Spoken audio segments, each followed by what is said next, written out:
আমরা যে কোনো কাজে গেছি আমাদেরকে বাধা আর বাধা, হুমকি দামকি। নির্বাচন আসলে এক একজনের আমাদেরকে সিঁড়ি বানায় তারা ক্ষমতায় যায়, কিন্তু আমাদের উপরে আলেম ওলামাদের উপর দিয়ে কি পরে এই স্টিম রুলারটা চালায়, আমাদেরকে অত্যাচারিত করে, আমাদেরকে জঙ্গি বলে। কিন্তু নির্বাচনের সময় আমাদেরকে ব্যবহার করে, আর নির্বাচন শেষ হলে আমরা মৌলবাদ, আমরা জঙ্গি, আমরা বোমা ফাটাই, অথচ আমরা তো কিছুই করি নাই। কিন্তু আমরা নবীর উপর আমাদের আঘাত আনলে আমরা এটা বিশেষ করে অনেক অ্যাকশন দিব। 80% আমরা একত্রিত হয়ে গেছে, আর 20% রয়েছে। তবে জাতীয়ভাবে আমরা ডিক্লেয়ার দিব।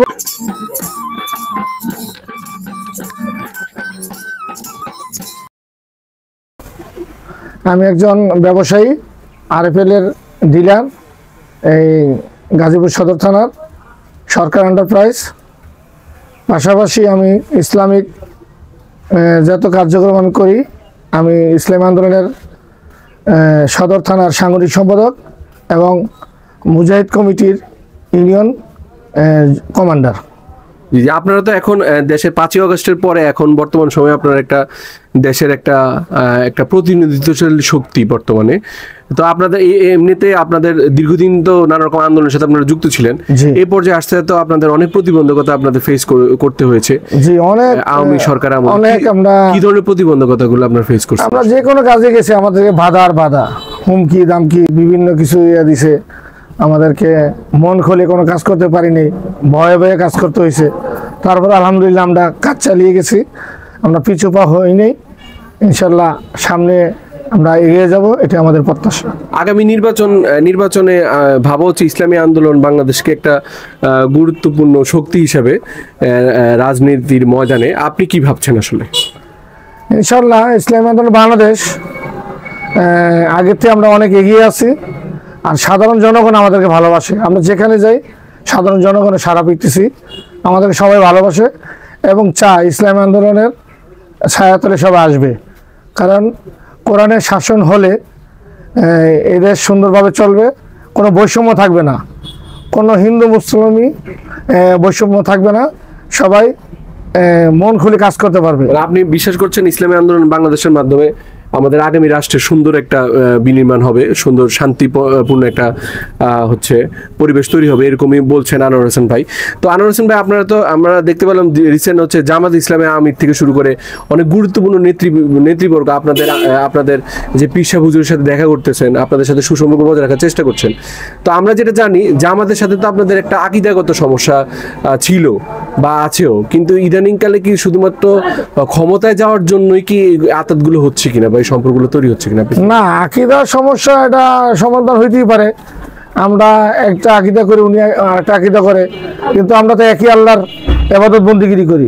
যদি কোনো ভুল ত্রুটি থাকে মুরব্বীরা বসে এটা সমাধান করতে পারবে।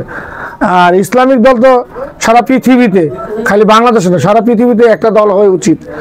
এই হিসাবে আমরা বাংলাদেশ একটা ভৌগোলিক দেশ, নির্দিষ্ট মানচিত্র দেশ, এই জন্য আমাদের সারা বাংলাদেশে যত ইসলামিক দল আছে আশা করি আমরা 80% আমরা একত্রিত হয়ে গেছে, আর 20% রয়েছে। তবে জাতীয়ভাবে আমরা ডিক্লেয়ার দিব কিভাবে আমরা সবাই একটি বাক্সে কাজ করব, সেই জন্য আমরা আপনাদের সহযোগিতা চাই। সকল সাংবাদিক ভাইদেরকে আমরা আমাদের সহযোগিতা চাই। যে আমরা যেটা দেখতে পেয়েছি রিসেন্ট খেলাফত মজলিসের আমির নিযুক্ত হয়েছেন এখানে আপনার মামুনুল হক সাহেব। ওনার তো দীর্ঘ রাজনীতিক ইতিহাস, ওনার বিষয়ে আমরা আপনার কাছে কিছু শুনতে চাই আসলে। আলহামদুলিল্লাহ, উনি আমাদের পীর সাহেবের সাথে নিয়ে বসছেন, ওনারা একত্রতা ঘোষণা করছেন, আরও অনেকে আছেন। আমরা ইনশাল্লাহ এক হয়ে গেছি। আমাদের সব ইসলামী দলগুলা আমরা প্রত্যেক নির্বাচনে আসলে এক একজনের আমাদেরকে সিঁড়ি বানায় তারা ক্ষমতায় যায়, কিন্তু আমাদের উপরে আলেম ওলামাদের উপর দিয়ে কি পরে এই স্টিম রুলারটা চালায়, আমাদেরকে অত্যাচারিত করে, আমাদেরকে জঙ্গি বলে। কিন্তু নির্বাচনের সময় আমাদেরকে ব্যবহার করে, আর নির্বাচন শেষ হলে আমরা মৌলবাদ, আমরা জঙ্গি, আমরা বোমা ফাটাই, অথচ তারাই এটি ব্যবহার করে, তারাই সংখ্যালঘুদের উপরে হামলা করে, আমাদের এই আলেমদের উপরে করে। আপনি 5ই আগস্টের পরে দেখছেন যে সারা বাংলাদেশে যেভাবে হিন্দুদের উপর আমরা পাহারা দিয়ে রেখেছি, এটা নজিরবিহীন। হিন্দুরাও আমাদের উপর অনেক খুশি হয়েছে যে আমরা এসব রাজনীতি করি না, কারণ হিন্দু মুসলিম এটা আল্লাহ তাআলাই সৃষ্টি করছেন, আল্লাহ তাআলাই বুঝেন, আমরা কেন তাদের উপর অত্যাচার করব। ইসলামে এগুলো নাই। কোনো অন্যায় অত্যাচার, কোনো বিধর্মীর উপর অত্যাচার করা যাবে না। এটা হচ্ছে আমাদের ইসলাম ধর্মের মূল আদর্শ। কোনো ইসলামী দল কোনো বিধর্মীর উপর অত্যাচার করতে পারে না, সে মুসলমানই না তাহলে। আচ্ছা আচ্ছা, কিন্তু রিসেন্ট আমরা দেখতে পেয়েছি 5ই আগস্টের পরে দেশের বিভিন্ন জায়গায় হচ্ছে মাজার ভাঙা থেকে শুরু করে বিভিন্ন কিছুতে আমরা দেখেছি, এবং মন্দির আক্রমণ করা থেকে শুরু করে বিভিন্ন জায়গায় আমরা তৌহিদি জনতার একটা ব্যানার দেখেছি। তৌহিদি জনতা কারা আসলে, আপনার কি মনে হয়? এটা তো আলাদা একটা গোষ্ঠী হতে পারে দেশে বিশৃঙ্খলা করার জন্য। তৌহিদি জনতার সাথে কি আপনাদের ইসলামী আন্দোলনের কোনো সম্পর্ক না, তো এরকম অভিযোগ আছে? এটা হচ্ছে মিথ্যা কথা, কারণ আমরা এরকম অশান্তি সৃষ্টি করতে আমরা রাজি না। তাহলে আপনার যারা বিভিন্ন জায়গায় যে মাজার কনসার্ট হয় এইগুলোর ব্যাপারে আসলে আপনার অভিমতটা কি, বা ইসলামী আন্দোলনের অবস্থানটা আসলে কি? শোনেন, ইসলামিক দেশ হিসাবে আমরা চাই এই দেশ, কিন্তু অসামাজিক কোনো কাজ করুক, সমাজের কোনো ক্ষতি হোক, আমরা এটা চাই না। তাই এটার জন্য আমরা এটা তো প্রতিরোধ করবই। যদি সমাজে যদি অকল্যাণকর কিছু কাজ করে, এর জন্য আমরা একটু প্রতিবাদ করব। তাই বলে তাদের উপর অত্যাচার করবো তা না। প্রতিবাদটা কি ধরনের হবে আপনাদের? প্রতিবাদ তাদেরকে আমরা বলবো, দাওয়াত দিব, দিনের দাওয়াত দিব যে তোমরা এটা করো না, এটা স্বাধীনতার মধ্যে রাখো।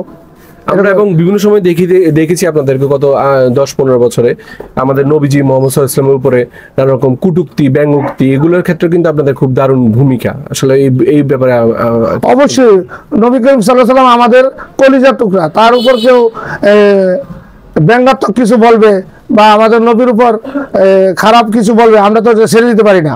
তাহলে তো আমরা নবীকে কিভাবে ভালোবাসবো? নবীর জন্য তো আমরা জীবন দিতে পারি, কারণ নবী করিম সাল্লাল্লাহু আলাইহি ওয়াসাল্লামের জন্য সাহাবীরা কত কিছু করছেন, আর আমরা তো সামান্য কিছু, আমরা তো কিছুই করি নাই। কিন্তু আমরা নবীর উপর আমাদের আঘাত আনলে আমরা এটা বিশেষ করে অনেক অ্যাকশন দিব, আমরা এটা মেনে নিতে পারবো না, মেনে নিব না।